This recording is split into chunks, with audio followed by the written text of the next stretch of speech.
So what you're seeing on the screen right now is True Draco. No, I'm not going to mention this for the normal Slash Rare Festival because I've already mentioned that they're going to ban certain cards, and we'll be getting into that discussion later.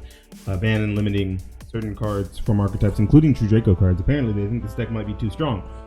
But I think this deck, for as cheap as it is very powerful for ranked, right? In this crazy best of one Yu-Gi-Oh! Hodgepodge format we have, a lot of decks that usually aren't as strong are a lot better, and those being control decks. And I want to explain why I think that people should stop hating on control decks and play them just a little bit more. Okay, so control decks have a bad rap of sitting on some stupid annoying monster like a Fossil Dino or a Vanity's Fiend style monster or an Inspector Border, right? Banisher of the Radiant, something crazy like that like locks off a portion of the game, a floodgate monster of a sort, and then setting a bunch of interruptions to stop their opponent from making plays, and then also sitting on floodgates, things like Skill Drain, things like Vandy's Emptiness, Imperial Order, Macrocosmos, Dimensional Fissure, all of these cards that shut off certain avenues of the game. And the first thing I want to explain to you is that those cards are very powerful. And as long as they're in the game, people will play them. Whether they are control decks or not, you see decks like Eldritch playing cards like Skill Drain, but then you also see decks like Blue Eyes and decks like Trains playing cards like Skill Drain, or Trains playing a card like Rivalry of Warlords, right? You will see those very frustrating cards. A deck like True Draco or Sky Striker playing a card like Kaiser Coliseum. You will see these things because they are very powerful and people do play to win, right? So barring floodgates, I want to explain why I think control decks are actually really good for the game. Okay, one, I think that they teach you the best interactions and choke points for a lot of decks. I think when you play something like a control deck, when you play something like an aggro deck, or like a very aggressive combo deck that like breaks the opponent's, that makes a board that is hard to break or unbreakable, a lot of times you end up not even knowing which cards are powerful because you just shotgun negate everything or shotgun stop everything because you have the resources to do so, because you did like a crazy 3-card 4-card combo that led to like 9 interruptions. You know, Drytron has things where Drytron can combo off 2 to 3 cards and make a Herald of Ultimateness with 6 negates. Your opponent has 6 cards, you have 6 negates, you don't think, you just do it, right, for the most part. And while that is a way to play the game, it doesn't really teach you what things are the most powerful and what things are the best to stop, right? Because there's going to be a lot of situations where you're playing that Drytron deck and you can't get to a Herald of Ultimateness with 6 negates. Sometimes you'll get to a Herald of Ultimateness with 2 negates. Or you didn't get to make Herald of Ultimateness at all, but you got to search out 2 Herald of the Arclights and 2 Fairies to discard. So you have 2 like monster effect negates. A lot of times you don't even know which monsters are bait and which monsters are powerful, right? Because your cards are so pushed, so much more powerful that even if you negate the wrong thing, a lot of times you can kind of come back, put yourself back into a winning situation, and then make that same play you couldn't make on the turn 1 situation. And control decks usually don't have that same leeway. That kind of leads me into the next point. And I think that these 2 points go hand in hand.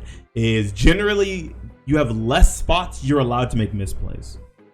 And the reason why I say that is because a lot of your cards are going to be spells and traps. Okay, in most control decks, like you can look at a deck like Eldritch, most Eldritch builds are playing 2 to 3 Golden Lord as their main deck monster. I've seen some teching the Invoked Engine, so that's another 3 monsters, which can convert into any monster in the extra deck, right? With the correct attribute.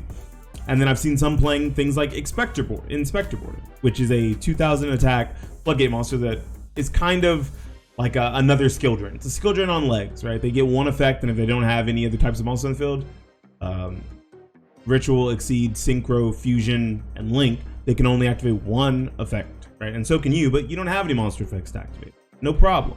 It's a one-sided floodgate, but it's also a monster, and it's one of the few monsters that sometimes you'll see teched into a deck like Eldritch. That is 3 monsters, not including any of the very, very small prop monsters.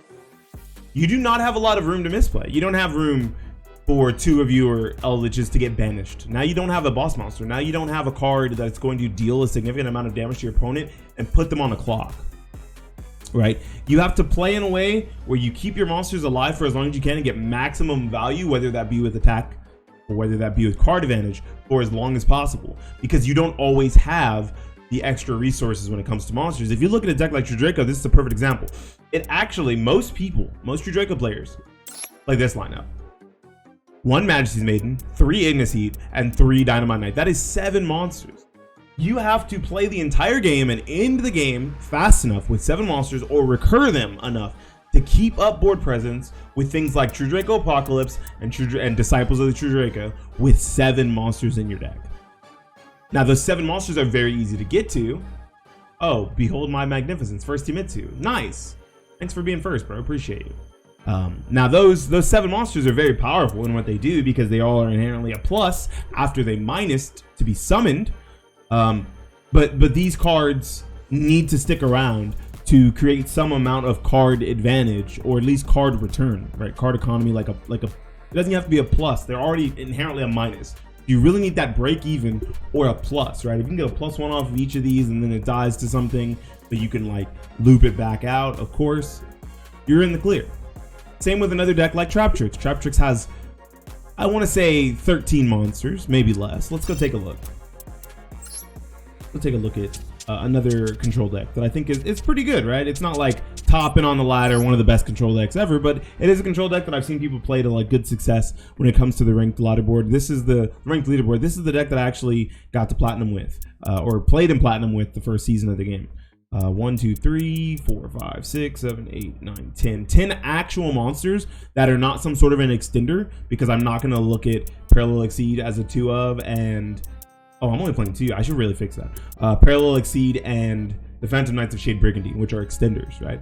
So when you look at the actual core of a Traptrix deck, there's only 10 monsters, and then the things in the extra deck come after that. But if you can't even stick one of these 10 monsters, then you can't really get damage. And it doesn't matter how good your control strategy is, if you're not playing some alternative win condition where you like win by decking the opponent out, or win by an alternative win condition like Exodia, then you need to be able to deal damage, right? So you have to protect these things for as long as they are relevant. And that's something that a lot of other decks don't really teach you. Like a lot of decks, like Prank Kids, for example, you kind of just throw your monsters around willy-nilly. You just flop them around. And the reasoning for that is because that deck is a very powerful mid-range deck with a very recursive engine, and it gets all of its combos started off 1 card. So it's allowed to do that. In these slower, more control-based decks, you're not allowed to do that, because even if your combo is started off 1 card, it's usually not as powerful without some sort of a backup, so you need to keep that monster on the field and gaining you advantage. Another perfect example is something like Magical Musketeers, like a card like Caspar or a card like Max, who's going to get you pluses over the course of a game. Sometimes it's worth taking a minus to keep that monster alive. That leads on to the next point. Teaches you, I believe that control decks teach you more than any, even more than mid-range decks, how to make the most of card advantage situations. Okay?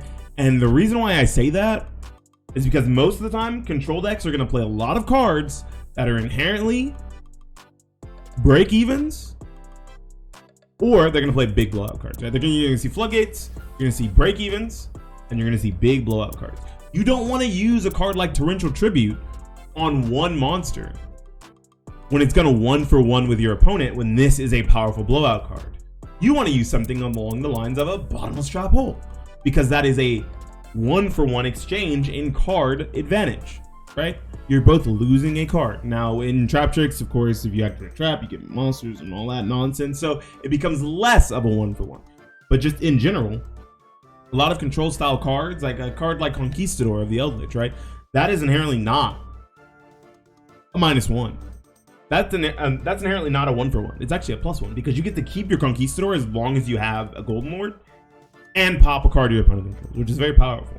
But what Eldritch does instead is it discards cards and has to recur them later to either A, get Golden Lord in the graveyard and pop a card on the opponent's side of the field, which is inherently a 2-for-1, right?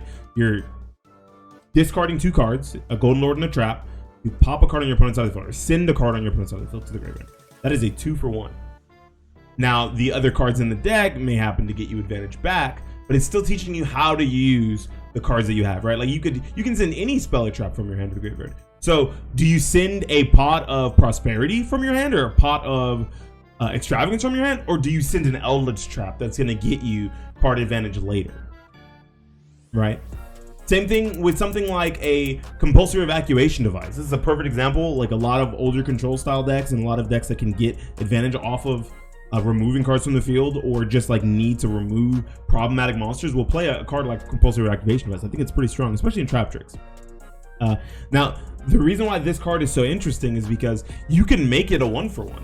You can make it a, I'm sorry, it's a -1. It's a tempo card. It is inherently a -1. Right, just like Book of Moon. This is going to return that monster to the hand. It's no longer on the field, but you don't have to deal with it anymore. The difference between a card like this and a card like Bottomless Trap Hole is Bottomless Trap Hole, or just Trap Holes in general, remove the monster from the field. This removes it from the field, but does not get rid of it. It's still in play. It gets stubbed in their hand, so they didn't inherently lose a card. A card like Compulsory Evacuation Device can be used on the summon of a Link monster. Right? They use 3 materials to make a Link monster, costing them maybe 2 cards and resources. They got one from the deck with a card like Tour Guide or something. That is inherently a +1. You got rid of 2 monsters and a monster that came straight out of the deck, right? So they lost 2 cards. They're 2 monsters in their hand. The 1 card, the Compulsory Evacuation Device. You can do the same thing with like an Exceed monster. Say your opponent's going to go for something like a Zoo summon, right? There's no barrage in the game. Yay, right? So that means that they normal summon that Whiptail, and you're like, oh no, they're going to be able to go into Zeus here with Borbo, and I don't really have many options except have this Compulse set. If they normal summon that Borbo, and then you wait for them to commit to an Exceed, you can bounce that back to the extra deck, and they lose the Borbo. It goes to the graveyard instead of it going to their hand, right? So they committed 1 card and lost 1 card. Another situations where they commit 2 cards and lose 1 card, 2 for 1. See how that works? And I think that that's something that a lot of like mid-range and control decks mid-range and like aggro decks and combo decks won't really teach you, because you're usually gonna have so many more resources over your opponent. You're gonna be able to loot those resources, and it makes it harder for you to actually understand like what the high value targets are to use the most efficient like card advantage things, right? So say you have something that removes 2 monsters off the field, like Yosenju Sword Sting, but you also have a Raigeki. Are you going to use the Raigeki when there's 2 monsters on the field, or the Yosenju Sword Sting? Probably the Yosenju Sword Sting. It's going to bounce those 2 monsters back to the hand, which is pretty unfortunate if they're not Link monsters or extra deck monsters of some kind, but it means that if they're ever in a situation where they have 3 or 4 monsters on the field, that Raigeki or that Torrential Tribute is going to be higher impact than it would have been beforehand.